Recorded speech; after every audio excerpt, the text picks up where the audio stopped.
Bonjour à toutes, bonjour à tous. Aujourd'hui on est le 13 novembre 2025 et je vous souhaite la bienvenue dans le français c'est facile avec Adrien. Alors aujourd'hui on va parler d'un sujet très sérieux, très grave, très dur. On va parler d'attentats terroristes. Pourquoi aujourd'hui et pourquoi les attentats ? Parce que le 13 novembre 2015, en France, donc il y a 10 ans, eh bien, il y a eu les attentats terroristes les plus meurtriers de la France. Je vais vous raconter un peu ces attentats. Je pense que vous en avez entendu parler, bien que ce soit il y a 10 ans. En tout cas, en France, ça a été un vrai choc pour le pays et pour chaque Français. Je vais vous en parler. Je vais vous parler de comment ça s'est passé, ce qu'il s'est passé, et je vais vous parler de ce que moi j'ai vécu, puisque j'étais à Paris ce jour-là. Donc ça s'est passé il y a 10 ans, le 13 novembre 2015. Qu'est-ce qu'il s'est passé ? Donc il y a eu 3 attentats en même temps, quasiment en même temps. Donc 3 commandos terroristes. Un premier qui est allé au Stade de France. Le Stade de France, c'est le plus grand stade pour le sport en France et il voulait faire exploser une bombe dans le stade. La sécurité a refusé que ces personnes entrent dans le stade et donc ils se sont suicidés, ils se sont fait exploser juste en dehors du stade. Ça, c'est le premier attentat. Le deuxième, il a eu lieu quasiment en même temps dans le 11e arrondissement. À cet endroit-là, il y a eu des terroristes qui ont tiré à l'arme de guerre sur les terrasses, sur les gens, en terrasse. Donc en terrasse de café et dans les cafés. Ça, c'était dans le 11e arrondissement. Et donc, ces terroristes ont tiré sur la foule. Je suis en train d'en parler, j'ai les poils qui se lèvent. Ça me fait tellement d'émotions que j'ai la chair de poule. Et le troisième attentat qui a eu lieu encore en même temps, la nuit du 13 novembre, ça s'est passé au Bataclan. Le Bataclan, c'est une salle de spectacle, une salle pour les concerts, pour les spectacles. Et ce soir-là, il y avait un concert d'un groupe américain, d'un groupe de musique américain. Et donc les terroristes sont entrés dans la salle de concert avec des mitraillettes, avec des armes de guerre, et ont tiré sur les spectateurs, ont tiré sur la foule. Il y a eu cette nuit-là 130 morts, 413 blessés. Comme je vous disais, c'est la plus grande attaque terroriste qu'on ait eue en France, avec le plus grand nombre de morts. Donc les terroristes qui ont fait exploser des bombes au Stade de France sont morts dans l'explosion.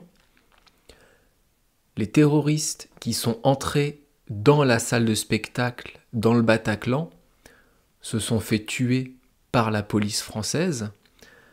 Et les terroristes qui ont tiré sur les terrasses, sur les gens dans les terrasses dans le 11e, ont été retrouvés le 18 novembre, donc 5 jours après, dans un appartement près de Paris.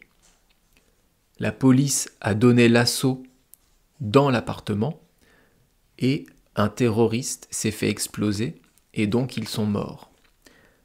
Il n'y a qu'un terroriste qui a survécu, qui est vivant encore et qui est en prison en France. Je pense qu'il va y rester encore très longtemps. Je ne vais pas donner son nom parce que ça va faire encore parler de lui. Donc je vous dirai juste qu'il en reste un vivant. Il a été jugé évidemment à la prison à perpétuité. ou la plus grande peine qui existe en France. C'est pas perpétuité, mais quasiment. Et donc, c'était les attentats terroristes du 13 novembre 2015. Je me demande comment on se reconstruit après ça. Comment on fait si on a assisté à ces attentats en direct, si on a peut-être été blessé, si on est toujours vivant. Comment on fait pour passer à autre chose? Comment on fait pour faire une croix là-dessus? Comment on fait pour aller mieux? C'est impressionnant. Franchement, c'est étonnant comme vie d'avoir vécu ça. Alors moi, je n'y étais pas, évidemment, mais j'étais à Paris. Je me souviens très bien de ce moment. C'est marrant comme dans la vie, on a des moments, des instants où on va se souvenir toute notre vie de où on était et de ce qu'on faisait quand on a appris cette nouvelle. Par exemple, le 11 septembre 2001 aux États-Unis, quand j'ai appris que les avions s'étaient écrasés sur le World Trade Center, je sais exactement où j'étais, ce que je faisais, je m'en souviens comme si c'était hier. Les attentats du 13 novembre 2015 à Paris, comme je vous disais, je me souviens exactement ce que je faisais, où j'étais. C'est tellement marquant qu'il y a des événements comme ça où on se souvient parfaitement où on était, ce qu'on a dit, ce qu'on faisait. J'en pense à un autre, alors c'est moins grave que des attentats évidemment, mais c'est la mort de Michael Jackson. Je sais exactement où j'étais et ce que je faisais quand je l'ai appris. Bref, je reviens aux attentats.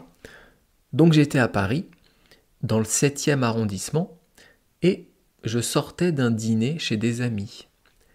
Et là, je vois passer pas 2, pas 5, pas 10, je vois passer 15, 20 voitures de police.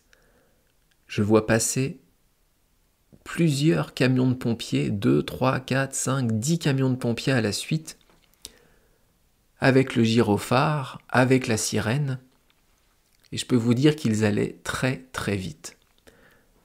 Quand j'ai vu ça, j'ai pris mon téléphone, j'ai regardé les infos, j'ai mis une chaîne d'information, et j'ai vu ce qui se passait.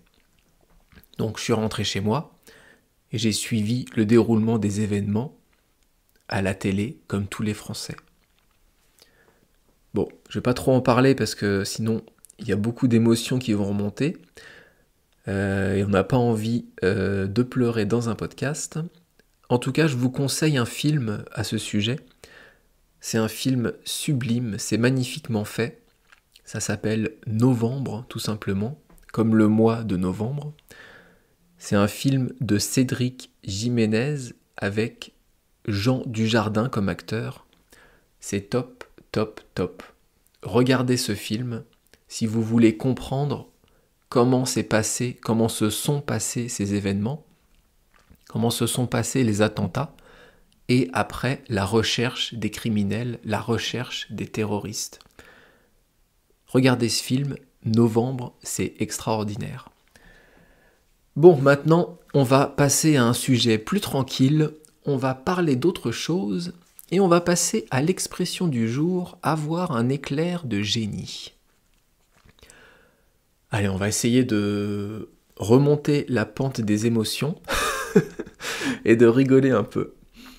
Avoir un éclair de génie. Le verbe avoir, on l'a déjà vu plusieurs fois. Je ne vais pas vous redire ce que ça veut dire parce que je vous l'ai déjà dit plein de fois. Et en plus, j'ai la flemme. Je vais juste vous le conjuguer au futur et au futur antérieur, on va dire. Avoir au futur, ça donne j'aurai, tu auras, il aura, nous aurons, vous aurez et ils auront. Et au futur antérieur, j'aurai eu, tu auras eu, il aura eu, nous aurons eu, vous aurez eu et ils auront eu.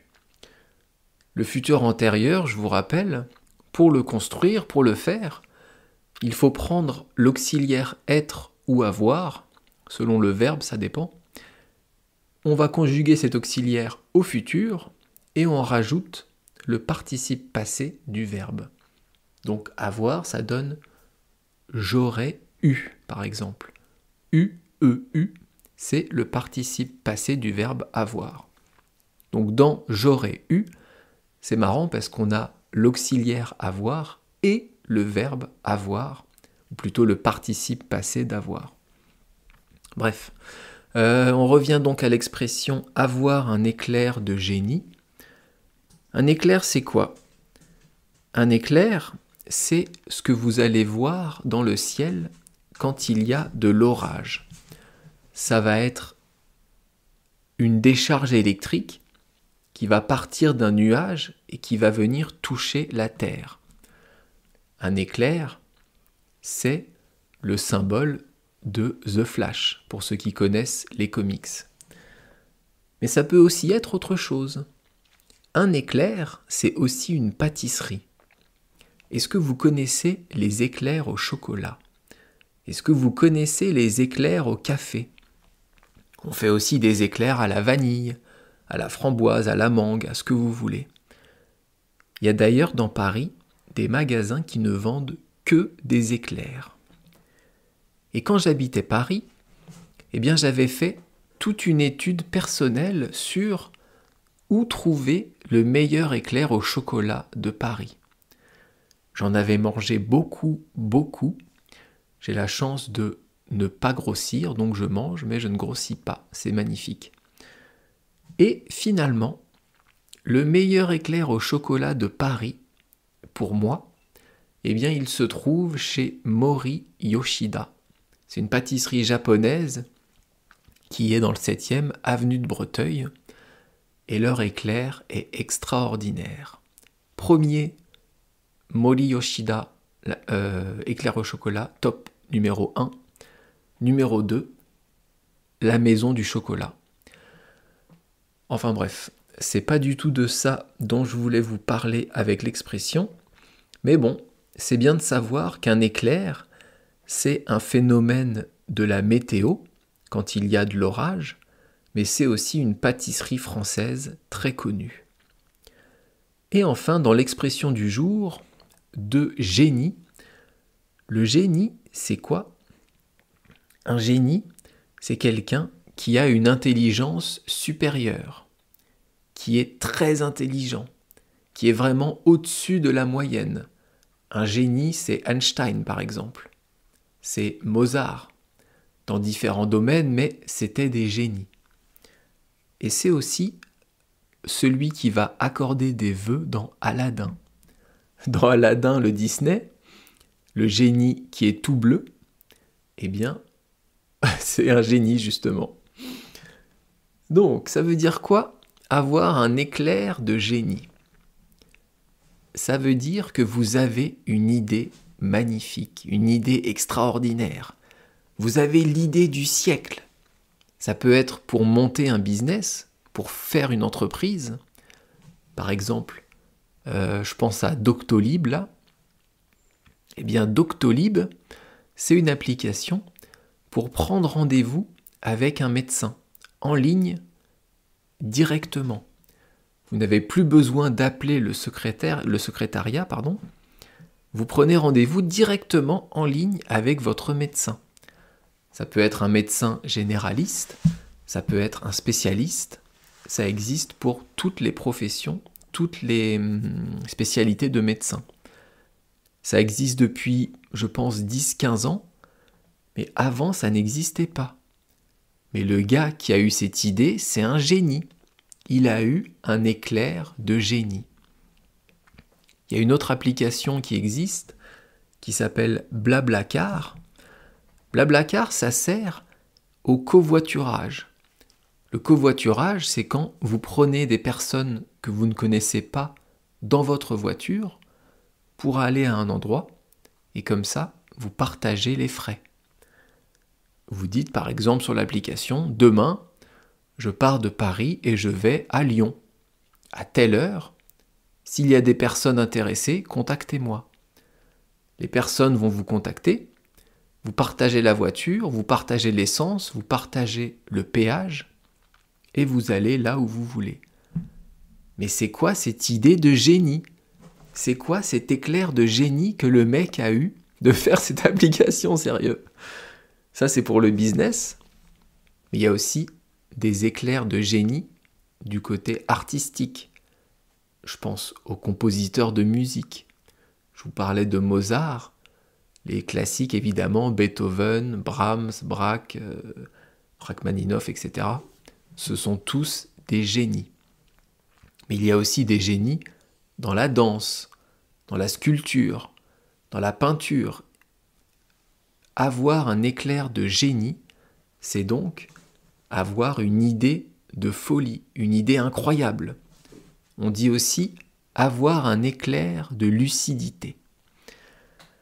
Ça vient d'où cette expression ? Pourquoi on dit un éclair ?